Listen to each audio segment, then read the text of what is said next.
This video is brought to you by John Robson Guitar Tuition.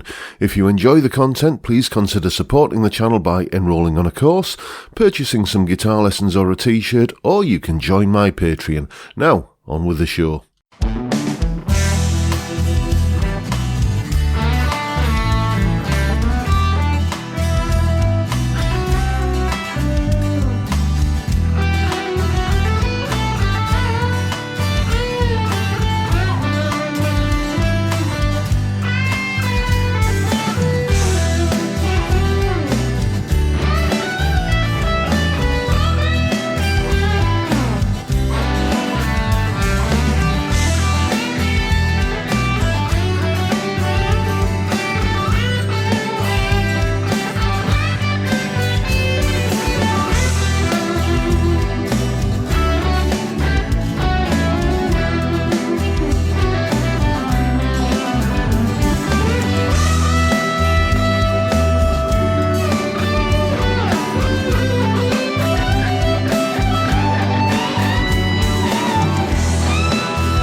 Hello chaps, welcome once again to John Robson Guitar Tuition. As always, I do hope you're well. That little jam there was the first thing I filmed this morning. Literally one take, warts and all, and there were plenty of warts, it has to be said. But jamming like that usually forms part of my warm-up routine, and that's what we're dealing with today, because today is Wednesday, which means that we're dealing with viewers' questions. If you have any questions of a music or guitar-related nature and you think I'm the chap to answer them, then get in touch. You can see the website address there at the top of the screen. Use the link in the description, and there's you'll find an email form there to get in touch, or you can just use my email address, jrguitartuition@gmail.com, or you can leave a comment below this or any of my other videos. Today's question, however, came via a different route. It was on the live stream a few weeks ago, where basically someone asked what I do to warm up, and I promised I'd make a video about it, so that is what today's video is, I guess. As I say, there's a little bit of a jam usually involved, and you've seen the evidence there. And there's also a little warm-up exercise that I do, and that is what we're going to look at now. Here is the explanation. Okay, so this is the little exercise that I usually kick off a warm-up routine with. It incorporates a particular type of picking exercise, and I'm going to kind of go into a little bit here, but perhaps I should do another video on that in depth. The picking exercise is basically where we're just going up a scale in overlapping groups of 4 notes. So we're going to use a C major scale here because it's easier to kind of remember and to describe. Now the notes in a C major scale are C, D, E, F, G, A, B and C. So the picking exercise basically goes, I'll play the first 4 notes of that scale, so I'll go C, D, E, F, then I'll go D, E, F, G, then E, F, G, A, and then F, G, A, B, and so on, as I say, in overlapping groups of 4. And the picking regime I'm using here is one that I basically learned in the 90s from Sean Baxter when he was writing in one of the guitar magazines, and it's economy picking basically, where you when you're staying on the same string, you basically alternate your pick strokes. So if you start on a downstroke, your next pick is an upstroke.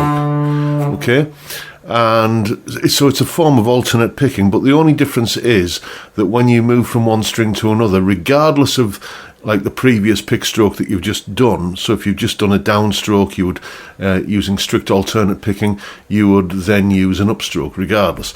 But with economy picking, what you do is you always use a pick stroke that takes you in the direction of the string that you're going to. So if I just play a little bit of this exercise, it's going to go down, up, down, up, down, up, like this. So let me play that again. Down, up, down, up, down, up, down. I beg your pardon. Up, down, up, down, up, down, down, up. So as you can see, when I'm crossing from one string to another, I'm always using a pick stroke that takes me in the direction of the string that I'm going to.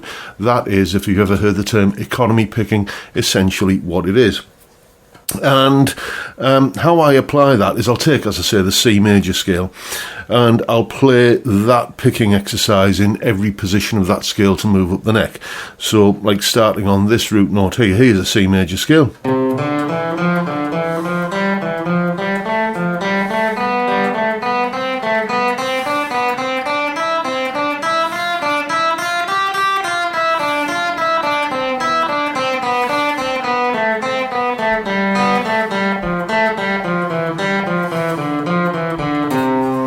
Okay, so that's starting sort of at that end of my hand. Then I'll do the same scale again, but in a different position, starting here. Same exercise.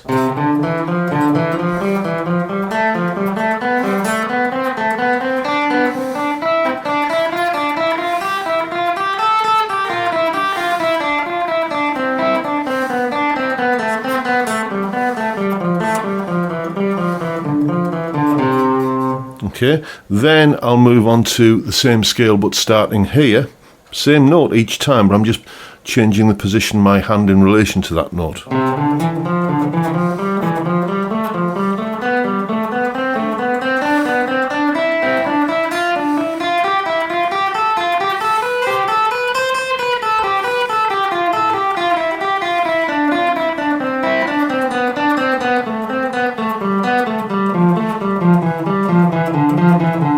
And you can see halfway through there I changed position to bring up the root note up to here. That was unintentional. I just kind of lost track of where I was. But you can do this. Going up the scale in one position and coming down it in another is a good way of increasing your fretboard knowledge. But anyway, now I've ended up here with my little finger on the C root note, 8th fret on the 6th string, and I'll do this.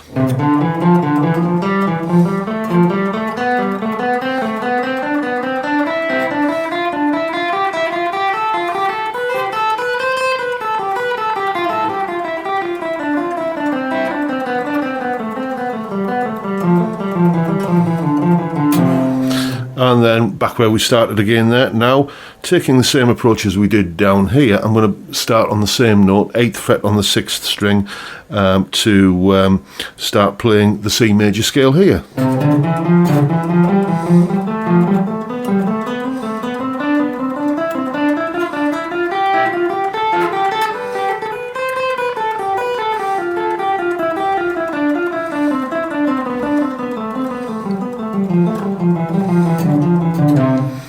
And then, same principle as before, just move it along one finger and start playing the scale here. Oops.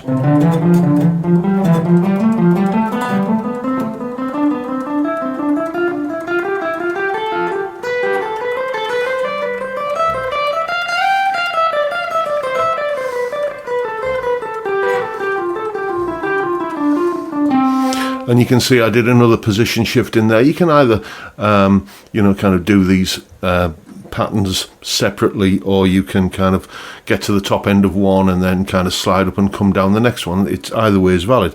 But you can see that I've ended up an octave higher than where I started. It started down here and ended up here. Like that. So I now can cover the entire neck in the C major scale, and then probably, if I go on to basically do another one. I might go around the cycle of fifths and do the same thing, but using the G major scale all the way along the neck in the same way like that. And by the time I've done that and had a little bit of a warm-up jam like you saw earlier, then, you know, I'm pretty limber and ready to go. So that's how I warm up. It works for me. Hopefully it'll work for you as well. So now you know what to do. Go away and have some fun with it. So there you go. That's how I do it. And, you know, it works for me. And as I say, sometimes I won't just use the C major scale. I'll do the G major, D major, A major, E major. Go around the cycle of fifths, basically, until I'm not completist about it. I don't kind of think I've got to get from C major all the way around back to C major again. You know, my fingers will tell me when I'm ready to kind of launch into playing properly. And then, as I say, go on to doing a little bit of a jam, like you heard earlier. By the way, there is a full tab in both Guitar Pro and PDF formats, along with a clip of me playing it.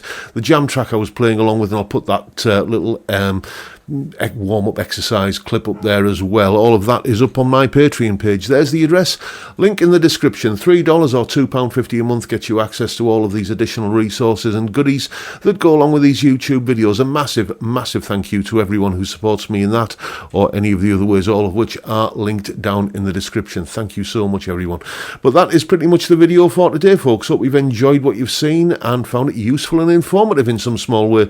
And if that's the case, please hit the subscribe button and the notification bell if you haven't already done so. And why not drop me a like while you're at it? As I hinted at earlier, there's a live stream every Friday, 5 p.m. UK time, where we drink beer and talk about music and guitars. What a great way to kick off the weekend. I'd love to see you there if you can make it. But for now, I'll bid you all a good day and say thank you so much for watching. Thank you for your time. I'm going to go and see what the dog was barking at, and I'll see you all in the next one. Take care, folks. Stay well, stay safe, and above all, stay sane. Bye for now.